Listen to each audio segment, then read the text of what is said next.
బహుశా మీకు అందరికీ తెలిసి ఉండొచ్చు, 31 సంవత్సరాల వయసులో అమెరికా దేశంలో కిర్క్ గారిని కాల్చి చంపేశారు. ఏమైనా సేవకుడా? కాదు. పాస్టరా? కాదు. ఆయన దేవుడు పిలుచుకున్న ఆ పిలుపుకి ఏం చేశాడండి? నమ్మకంగా ఉన్నాడండి. ఎన్ని సంవత్సరాలు బతికేమని కాదు, 70, 80, 90, 100 సంవత్సరాలు బతికి ఏం సాధించావు? కానీ ఒక వీరమరణం పొంది హతసాక్షిగా ప్రాణాలు ఏం చేశాడు? అర్పించేశాడు. ఆయన పార్థివ దేహాన్ని మోసుకొని రావడానికి ప్రభుత్వ లాంఛనాలతో అమెరికన్ ఫ్లాగ్ ని ట్రంప్ గారు అన్నారు, హాఫ్ మాస్ట్ హాయిస్ట్ చేయండి, సంతాపాన్ని ప్రకటిస్తున్నాం, ప్రెసిడెంట్ మెడాలియన్ ఇచ్చి సత్కరించాలని ఆశపడుతున్నా.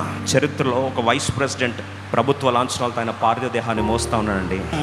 వందల వేల మోటార్ కేడుతో ఆ ప్రాంతం అంతా కూడా కిక్కిసిపోయి దేశం ఒక్కసారి లేచి నిలబడి సెల్యూట్ సలాం కొట్టే స్థాయికి వస్తాడని ఎవరన్నా కలగన్నారా? ఈరోజు ఎలా జన్మించాం పాయింట్ కాదు. నువ్వు సేవకుడే అవ్వాలని రూల్ లేదు, సేవకురాలే అవ్వాలని రూల్ లేదు. కానీ పిలుచుకున్న దాంట్లో నమ్మకంగా ఉండు. చరిత్ర ఒకరోజు గుర్తుపెట్టుకుంటుంది, కారణ జన్ముడు నీవని ఒకరోజు లేచి సలాం కొడుతుంది.